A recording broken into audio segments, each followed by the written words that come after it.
کاش دہلیز محمد پہ بچھونا ہوتا، کتنا بے مثل میرا جاگنا سونا ہوتا۔ ماہ ربیع الاول شریف کے بابرکت ایام چل رہے ہیں، اپنی زندگیوں کا محاسبہ کریں اور اسوہ رسول صلی اللہ علیہ وسلم کے مطابق ڈھالیں، اور ہم سب یہ کوشش کریں اپنے گھروں کے اندر یہ ماحول بنانے کی، صبر و تحمل کا مظاہرہ کریں۔ بسم اللہ الرحمن الرحیم، اللہم صلی علی سیدنا محمد وعلی آل سیدنا محمد وبارک وسلم وصلی علیہ۔ محترم ناظرین کرام، السلام علیکم ورحمۃ اللہ وبرکاتہ ومغفرت۔ محترم ناظرین کرام، ماہ ربیع الاول شریف کے بابرکت ایام چل رہے ہیں، اور ان ایام کو ہم یادگار بنانے کے لیے اسوہ رسول صلی اللہ علیہ وسلم کی روشنی میں اس سال ہم اپنے ربیع الاول شریف کو یادگار بنانے جا رہے ہیں، اور کوشش کر رہے ہیں کہ اپنی زندگیوں کا محاسبہ کریں اور اسوہ رسول صلی اللہ علیہ وسلم کے مطابق ڈھالیں، اور ہم سب یہ کوشش کریں اپنے گھروں کے اندر یہ ماحول بنانے کی کہ صبر و تحمل کا مظاہرہ کریں، معاملہ فہمی اختیار کریں، اور سبحان اللہ آقا علیہ السلام کا بتایا ہوا ایک بہت ہی پیارا عمل، اس عمل کو عام کریں۔ اور وہ پیاری حدیث مبارکہ حضور اکرم صلی اللہ علیہ وسلم کی حدیث مبارکہ جو ہے، سیدنا ابو درداء رضی اللہ تعالی عنہ اس حدیث مبارکہ کے راوی ہیں۔ قال رسول اللہ صلی اللہ علیہ ابی درداء رضی اللہ تعالی عنہ قال رسول اللہ صلی اللہ علیہ وسلم افشوا السلام کی تعلو۔ اور ایک اور حدیث مبارکہ ہے عبداللہ ابن مسعود رضی اللہ تعالی عنہ عن النبی صلی اللہ علیہ وسلم قال السلام اسم من اسماء اللہ تعالی وضعه في الارض فافشوا بینکم فإن الرجل المسلم۔ بہت طویل حدیث مبارکہ ہے۔ حضرت ابو درداء رضی اللہ تعالی عنہ فرماتے ہیں کہ حضور اکرم صلی اللہ علیہ وسلم نے ارشاد فرمایا کہ سلام کو خوب عام کرو، سلام کو خوب پھیلاؤ تاکہ تم بلند ہو جاؤ۔ گویا کہ سلام کرنے والے کو بلندی ملتی ہے، اور ہر شخص یہ ترقی چاہتا ہے، ہر شخص ترقی چاہ رہا ہے، ہر شخص آگے بڑھنا چاہ رہا ہے، دنیا میں عزت چاہ رہا ہے، شہرت چاہ رہا ہے، بلندی چاہ رہا ہے، ترقی چاہ رہا ہے۔ فرمایا کہ سلام کرتے رہو، سبحان اللہ ترقیاں ملتی رہیں، بلندیاں ملتی رہیں گی۔ اور ایک اور حدیث مبارکہ حضرت عبداللہ ابن مسعود رضی اللہ تعالی عنہ راوی ہیں، فرماتے ہیں کہ نبی کریم صلی اللہ علیہ وسلم نے ارشاد فرمایا کہ سلام اللہ تعالیٰ کے ناموں میں سے ایک نام ہے جس کو اللہ تعالیٰ نے زمین پر اتارا ہے، لہذا اس کو آپس میں خوب پھیلاؤ، کیونکہ مسلمان جب کسی قوم پر سے گزرتا ہے تو ان کو سلام کرتا ہے، اور وہ اس کو جواب دیتے ہیں تو ان کو سلام یاد دلانے کی وجہ سے سلام کرنے والے کو اس قوم پر ایک درجہ فضیلت حاصل ہو جاتی ہے۔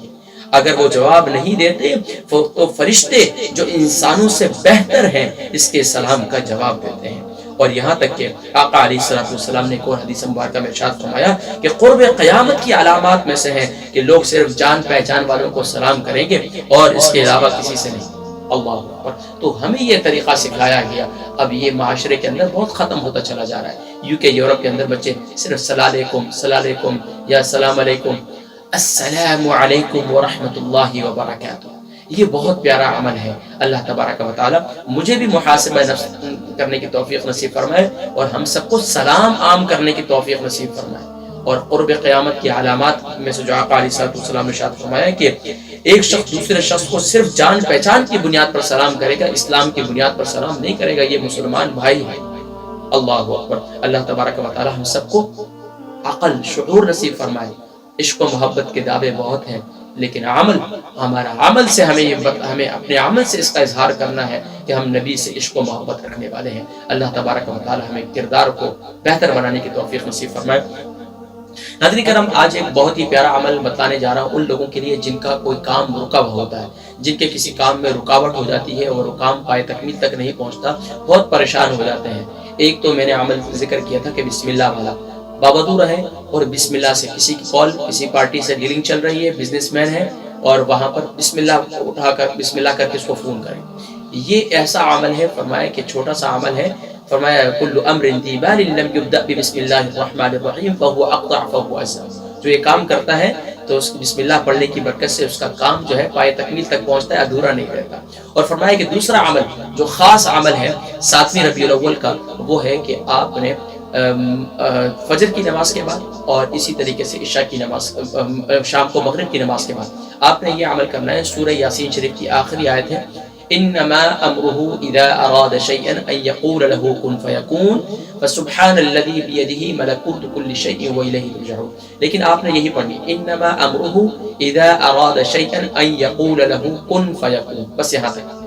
تو سورہ انبیاء کی آیت نمبر غالباً 80، سورہ یاسین کی آیت نمبر 82 ہے، سورہ انبیاء سورہ یاسین کی آیت نمبر 82 ہے، اور یہ آیت مبارکہ جو ہے آپ نے پارہ 23 کے اندر ہے سورہ یاسین شریف، انما امره اذا اراد شيئا ان يقول له كن فيكون، تو یہ پڑھنا ہے انشاءاللہ۔ اللہ تبارک و تعالی جو ہے کن فیکون، جو کہتا ہے ہو جاتا ہو جاتا، سبحان اللہ، کائنات اس میں، سبحان اللہ۔ پھر میں کسی موقع پر اس پر مجھے تفسیر کے اندر مجھے یاد آئی ذہن میں، لیکن اب تفسیر کرنے کا وقت نہیں ہے، صرف اتنا بتانا ہے کہ آپ نے اس کی تعداد کیا ہے۔ صبح کے وقت میں آپ نے اس کی تعداد جو ہے وہ 133 بار ہے، صبح کے وقت میں 133 بار، زیادہ سے زیادہ کم سے کم اس کی تعداد جو ہے وہ 71 ٹائم ہے، کم سے کم اس کی تعداد 71 ٹائم ہے۔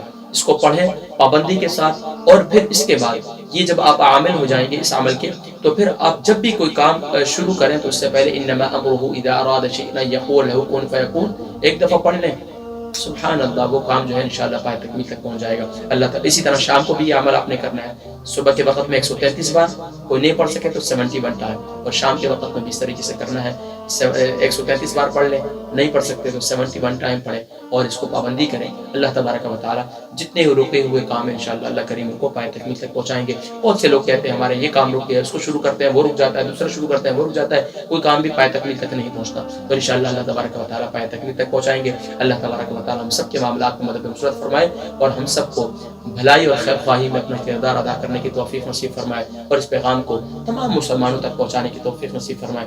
جن کے کام رکے ہوئے، ہو سکتا ہے کسی کے کام چلنے کی برکت سے آپ کے بھی کام چل جائے، اللہ تبارک و تعالی توفیق نصیب فرمائے۔ السلام علیکم ورحمۃ اللہ وبرکاتہ۔